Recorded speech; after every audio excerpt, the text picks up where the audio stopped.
Some people are really alarmed about the teaching about grace, thinking that it kind of just lowers the standards that God requires. And they say, well, look, come on, you need some law to keep people on the straight and narrow. It's all very well talking about grace, but that'll lead to chaos. No, you must have some law. Well, the New Testament doesn't take that line at all, not remotely. In fact, Paul says this when he writes to Titus: the grace of God has appeared, teaching us to say no. I love that. That's the New International Version translation of that verse. The law is external to us and says to us, thou shalt not. And so grace is so very, very different. Grace has appeared, Paul says. Now, he's talking about the coming of Jesus, but we know that God's always been gracious. Moses asked to see the glory of God. He had a passion to know God and asked, may I see your glory? And God said, no, you can't see my glory. But he kind of hid him, and then he made his name pass before him. In other words, the revelation of who he was. The Lord, gracious, merciful. And God's always been gracious. God was so gracious to Elijah when he said, take my life from me. He was gracious to Moses when he also hit bad spots. David, all these Old Testament characters knew God was gracious. But in the coming of Jesus, this verse says, the grace of God shone out, a kind of bright, shining clarity. The law came through Moses.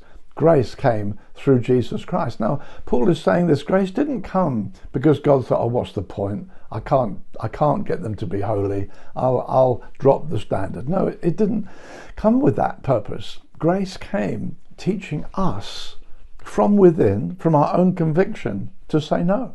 Yeah, we have to be taught to say no. If you don't learn to say no, you're going to get into trouble even while you're a teenager, because the downward pull is everywhere. It's in the culture, it's on every side. So we need to learn to say no. But we learn from grace teaches us to say no. It's not that it's an imposed thing that we don't really agree with. That's the problem of being a legalist, that sadly your heart isn't changed. You just have to keep the rules. You have to try and obey. Grace does something inward in me. It changes me from the inside and teaches me with conviction to say no. It justifies me freely as a gift. It shows me that God has made me righteous, so why would I want to mess up? He justifies me before I start it. It's not like it used to be for me at school, should try harder, could do better. No, grace says you're accepted, you're justified freely from the beginning. I get such an internal motivation. Then it says this: Jesus gave himself. In this very text in Titus 2, Jesus gave himself. I have a Saviour who loves me so much that he gave himself. He gave himself over to those he had created, to beat him up, to smash him to pieces, to hang him on a cross. He loved me that much. He came to the cross, he trembled. He said, can this cup be taken from me? No, to this end came I, to this hour. And glorify your name, Father. He was utterly yielded to the Father's will, longing for us, for the joy set before him.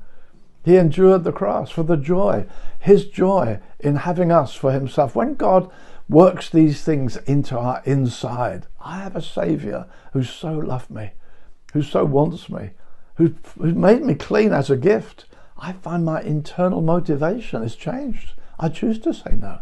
Grace teaches me from conviction to say no. Grace doesn't come to bring the standard down.